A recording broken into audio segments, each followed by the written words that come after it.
I stood in the center of the private lounge at Bellamy's, holding a rehearsal dinner bill for $550 that nobody else had touched. But that wasn't why my spine turned to ice. Across the burgundy tablecloth, my younger sister, Amanda, wasn't reaching for her credit card. Instead, she pushed a thick, cream-colored envelope toward me. It landed beside my untouched champagne with a muffled thud. I looked down. The Ashford Estate, the most prestigious wedding venue in Seattle. The catering contract increased, Amanda said, not requesting, just announcing it like she was reading stock prices. I need you to handle the additional cost. It's $95,000. If you don't wire it by Thursday, we lose the booking and the entire family will be humiliated. $95,000. She stated it without hesitation, without gratitude, without even glancing away from her phone screen. Just raw, undiluted entitlement. Before I reveal what my sister threatened to expose when I refused, drop a comment below. What's the most absurd financial demand a relative has ever made of you? I need to know I'm not the only one experiencing this. I stared at the envelope, then at Amanda. I didn't flinch. I didn't make excuses.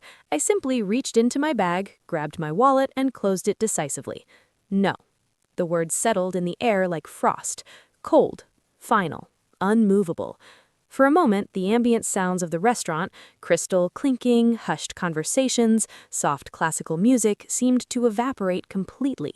Amanda's carefully curated smile didn't just disappear, it shattered like glass.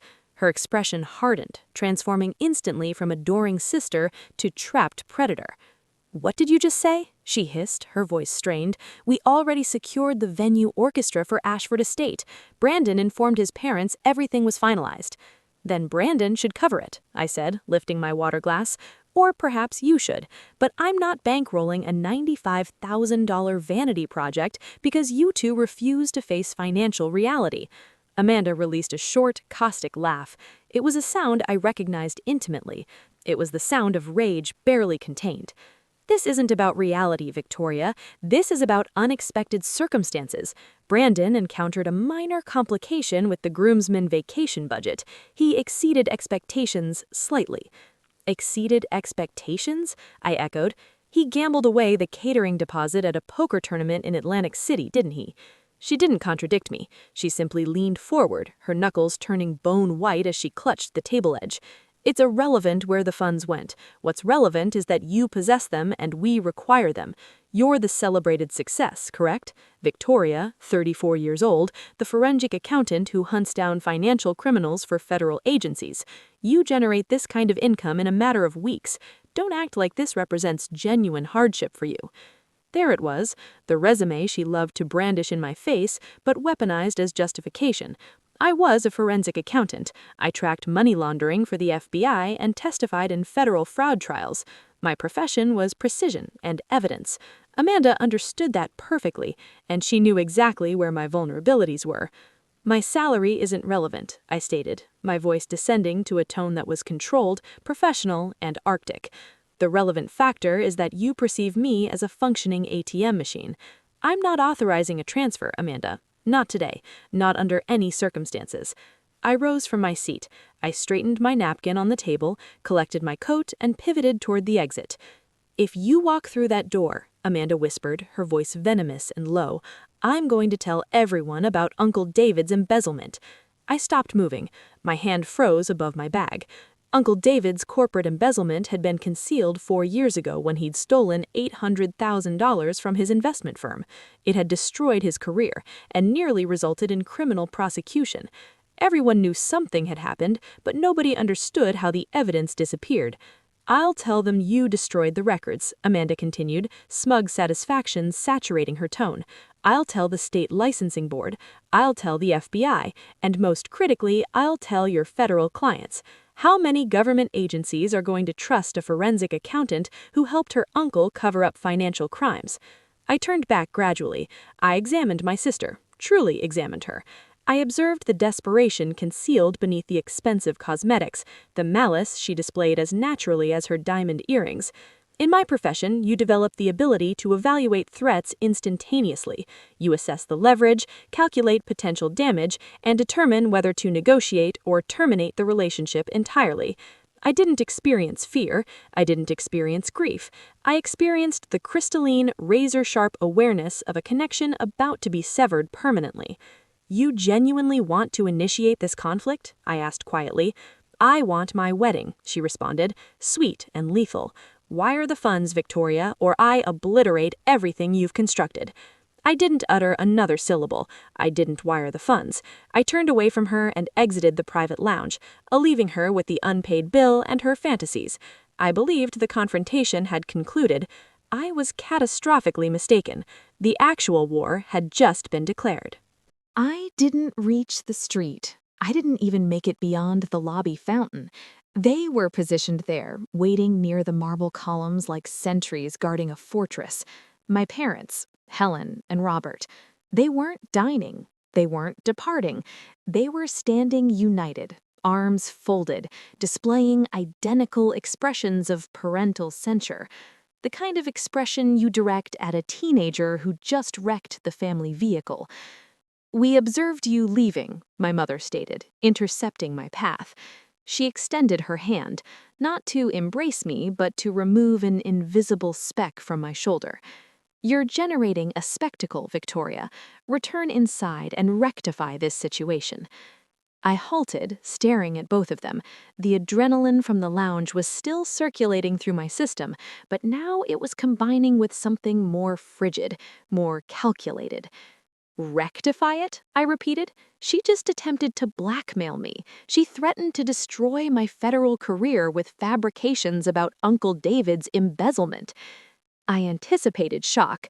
I anticipated my father to storm into that lounge and demand answers.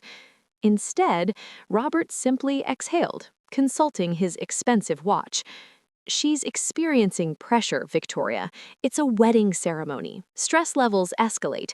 You understand how Amanda reacts when circumstances don't align with her expectations." "She's demanding $95,000, I said, my volume increasing sufficiently to make a passing waiter turn his head. "That's not stress, that's criminal extortion." "It's family," my mother corrected, her voice decreasing to a sharp whisper.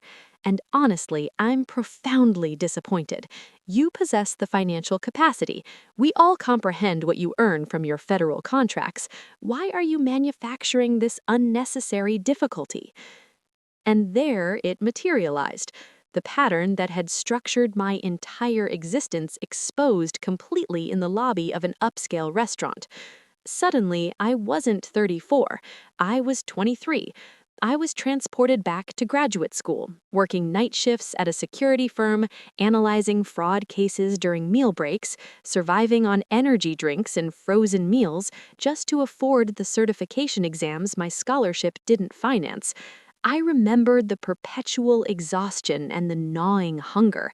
I remembered telephoning home, thrilled that I'd received a federal job offer, only to be interrupted because Amanda had been accepted to culinary school. They purchased her a fully equipped apartment in Paris that month. I was sleeping on a futon in a studio apartment I shared with 2 roommates, and they provided her with a $60,000 European experience because, as my mother articulated it, "Amanda requires support to flourish. You're self-sufficient, Victoria. You've always been capable of managing independently." I blinked, returning to the present moment. The lobby atmosphere was cool, but my mother's logic was colder still. "You're repeating the pattern," I said, shifting my gaze between both parents. "You're penalizing me for being competent and self-reliant." "Stop being selfish," Helen stated, and her eyes contained no maternal affection whatsoever. "Your sister requires this for her happiness. You don't require financial assistance. You're resilient. You'll generate additional income next month. It's merely currency to you. Don't punish her for being sensitive and requiring emotional support." It's a psychological trap, isn't it? The trap of normalized exploitation. They had invested decades convincing themselves that my independence justified their neglect. They didn't observe a daughter standing before them. They observed a financial resource, an emergency fund, a bank account that possessed the audacity to decline transactions. I relocated at 18. I haven't requested financial assistance in 16 years. I owe you absolutely nothing. We raised you, my father stated, advancing closer, utilizing his physical presence for intimidation. We provided housing and food. That constitutes a debt you repay when family requires assistance. Currently, this family requires $95,000. Therefore, you return inside, apologize to your sister, and authorize the transfer. Otherwise, don't anticipate attending Sunday brunch. I examined them, genuinely examined them. I observed the designer clothing, the jewelry, the entitlement carved into their facial expressions. They weren't experiencing financial hardship. They weren't in crisis. They simply refused to finance their preferred child's happiness when they possessed a secondary child to exploit financially. Don't worry, I said, maneuvering around them. I won't be attending brunch. I walked into the cold Seattle drizzle. I didn't glance backward, but as I signaled for a rideshare, I recognized my hands were trembling, not from fear or intimidation anymore, but from the sudden comprehension that the only method to prevail in this conflict was to stop attempting to be their daughter. I needed to transform into what they feared most, a stranger with comprehensive documentation. My condominium was silent, not the hollow, depressing silence my mother always assumed characterized my existence, but the intentional, substantial silence of a secured vault. I locked the door, hung my coat on the rack, and proceeded straight to the home office at the back of the apartment. Ethan was already present. He was positioned in semi-darkness, the blue illumination from multiple monitors highlighting the defined angles of his face. He didn't rotate when I entered. He didn't ask about the dinner. He simply pressed a final keystroke, pivoted his chair, and observed me. "They ambushed you," he stated. It wasn't a question. "It's significantly worse than that," I responded, leaning against the doorframe, resisting the urge to collapse. "Amanda wants 95 grand. When I declined, she threatened nuclear escalation. She's going to inform my federal contacts that I helped Uncle David conceal his embezzlement." Ethan became motionless. During the 3 years we'd been privately married, I'd learned to interpret his stillness. It wasn't uncertainty, it was a weapon being armed. "The embezzlement," he repeated, his voice dangerously quiet. "The one that disappeared 4 years ago because Amanda accessed David's files and destroyed the backup drives?" "Exactly," I confirmed. "But truth is irrelevant in federal law enforcement, Ethan. Perception determines everything. If she contacts the FBI field office or emails my bureau supervisor claiming I obstructed justice, my career is terminated. I testify in federal fraud cases. I cannot become the investigation. Even unsubstantiated allegations destroy security clearances." I walked to the window, observing the Seattle skyline. The rain was intensifying, obscuring the city lights. "I have to pay her," I whispered, the words tasting like poison. "If I refuse, she incinerates my career. It's flawless leverage." "It would be," Ethan said, the sound of his chair moving across the hardwood interrupting my panic, "if she wasn't already financially drowning." I turned. "What?" Ethan didn't respond verbally. He gestured toward the monitors. I circled the desk and observed. I didn't see a professional biography.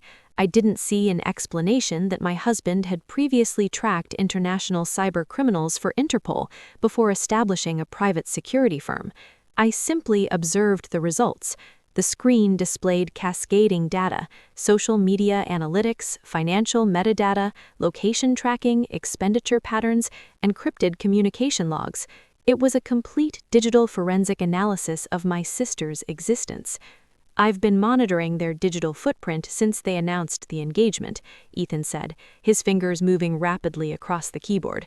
"Call it professional paranoia, call it protective instinct, but I identified a spending irregularity regarding the venue deposit 3 weeks ago." "She claimed Brandon financed it," I said. "Brandon is financially insolvent," Ethan corrected. "His credit rating is lower than freezing temperature. He couldn't finance a pizza delivery, much less a luxury venue." He pressed enter and a new window appeared. It displayed a chronological transaction timeline, red warning indicators everywhere. Amanda didn't finance the deposit with Brandon's funds, Victoria, and she didn't finance it with her own money. Then whose funds? Ethan looked directly at me, and for the first time, I observed something beyond anger in his expression. I observed fierce, uncompromising protection. "You should sit," he said gently, "because I executed a comprehensive trace on the credit accounts used to secure the caterer, the venue orchestra, and the Ashford estate deposit." He indicated a numerical sequence at the screen's top. "Does this social security number appear familiar?" I leaned closer. I examined the illuminated text, and then oxygen evacuated my lungs. That's my social security number," I stammered. "But I didn't establish those accounts." "I know," Ethan said, displaying a scanned rental agreement for a waterfront condominium in Bellevue. "But according to TransUnion, you did. And according to this lease, you are currently the financial guarantor for a $14,000 monthly residence that your sister currently occupies." My legs finally collapsed. I sank into the adjacent chair. This wasn't merely extortion anymore. This wasn't simply toxic family dysfunction. "She stole my identity," I whispered. "She didn't simply steal it," Ethan said, his eyes returning to the screen, cold and analytical. "She depleted it completely, and we are going to systematically destroy her with the evidence." I observed the office wall transform to stark white as the portable projector activated. There was no loading sequence, no delays, just the brutal, illuminated reality of my financial destruction projected 8 feet high. "Examine the dates," Ethan said, his voice emotionless. He wasn't observing the wall, he was studying my reaction. I approached the projection. It was my credit report from Experian, but it resembled a crime scene documentation. At the top, my credit score, typically a pristine 835, was hemorrhaging at 515. Below it was a catalog of inquiries and active accounts that made my stomach contract violently. "American Express Gold opened 5 months ago, balance $31,000, status 90 days delinquent." "I don't possess an American Express Gold," I whispered. "You do currently," he countered, "and you additionally possess a Visa signature, opened 3 months ago, balance $38,000, plus a Nordstrom account maxed at $18,000. I calculated mentally, the numbers blurring through mounting panic. That represented nearly $87,000 of debt attached to my name, my social security number, my federal security clearance. "How?" I asked, my voice fracturing. "How did she circumvent the verification systems, the biometric authentication?" "She didn't require circumvention," Ethan said, advancing to the next slide. "It was a scanned rental application. She utilized your passport copy, the one you believed you'd misplaced at your parents' residence last Thanksgiving, plus a phone account registered under your name. She redirected all correspondence to a private mailbox in Redmond." He magnified the signature at the application's bottom. It was my name. It appeared precisely like my handwriting. It was a forgery so practiced, so personal, it made my skin feel contaminated. "The Harbor View condominium," I read, $14,000 monthly. "She's resided there for 4 months, Ethan said. She informed family members she'd received a promotion and located a friend's rental discount. The reality, you're the guarantor. If she defaults, they don't evict her. They initiate legal action against you." I stared at the projected evidence. The previous month's fragments suddenly assembled. Amanda's sudden designer wardrobe transformation, the waterfront condominium, her refusal to allow family visits until it was completely decorated, the manner she'd ceased requesting small loans and began behaving like inherited wealth. She hadn't simply borrowed money, she hadn't simply stolen funds, she had systematically hollowed out my financial identity and inhabited it like a parasite. "This isn't family conflict," I said, the shock finally crystallizing into frigid, calculated rage. "This constitutes federal felony crimes, identity theft, wire fraud, financial document forgery. 18 years minimum sentence if we prosecute," Ethan said. He deactivated the projector, returning the room to darkness. The subsequent silence was oppressive, suffocating. She assumed I would simply pay, I realized aloud. She's extorting me for $95,000 for the wedding because she understands her fraudulent scheme is approaching collapse. She requires my cash to maintain minimum payments on my credit accounts before collection agencies contact my federal supervisors. It was a pyramid scheme disguised as family obligation, and I was the designated victim. Ethan crossed the office, assembled a substantial document stack, and presented them to me. The federal complaint is filed, financial fraud affidavits are prepared, the eviction notice is printed, legal restraining order is ready. The folder felt heavier than 34 years of manipulation. They invited us for dinner tonight, I said, checking my phone, at the condominium, to resolve the wedding funding situation. Ethan smiled, calm, precise, predatory. Then we should attend. It would be discourteous to decline an invitation to your own residence. Bring the projector, I said. The condominium was frigid, not architecturally cold, but financially abandoned cold. Amanda stood shivering in an evening gown, pretending otherwise. The heating system is undergoing maintenance, she explained quickly. I know, I replied. Utilities terminate after 90 days of non-payment. She ushered me inside. My parents and Brandon sat rigidly on rented furniture, clutching inexpensive wine, their breath visible in the air. My father indicated a folding chair positioned opposite them. Sit. Let's conclude this negotiation. Amanda presented me with a single-page promissory note for $95,000. No interest rate, no repayment terms, just a debt acknowledgement. If you don't sign, she touched her phone screen, your federal supervisor receives documentation that you're a criminal. Fulfill your family obligation, my father added. I observed them, coats worn indoors, demanding money they'd stolen using my credit, and felt only revulsion. You're correct. Let's settle all outstanding debts. The door opened forcefully. Ethan entered carrying the projector and evidence folder. He positioned the projector on the table directly over Amanda's fraudulent contract and activated it. My credit report filled the wall. Tens of thousands in fraudulent charges. That, I said, represents my credit history, the one you fabricated. The screen transitioned to the rental agreement for the condominium, signed with my forged name. You counterfeited my identity, credit lines, lease agreement, complete lifestyle fraud. Amanda screamed, denial, terror. Ethan advanced the display. A federal identity theft complaint filed 6 hours earlier. This isn't family drama, I stated. This constitutes multiple federal felonies. Accounts are frozen. Eviction is processing. Federal marshals are en route. Absolute silence descended. You're facing federal prosecution, to Amanda, quietly. I turned to exit. She lunged, obstructing the door. I already sent it, she shrieked, displaying her phone. Your bureau supervisor, Uncle David's embezzlement, ethics violations. By morning, your career is obliterated. I anticipated panic. I experienced nothing. Oh, Amanda, I said. Ethan chuckled and checked his phone. You didn't research thoroughly. He's her supervisor, Amanda screamed. Yes, I said calmly, and he's also Uncle David's federal prosecutor. He already knew everything. You just confessed to obstruction of justice in writing. Her expression collapsed completely. Ethan read the response aloud. Suspect confession received. Warrant approved. Federal agents dispatched. She crumpled to the floor, destroyed by her own email. You orchestrated this, she whispered. No, I said, stepping past her. You did. I simply documented it. The aftermath was immediate and comprehensive. Eviction, federal lawsuit, criminal charges. Brandon disappeared.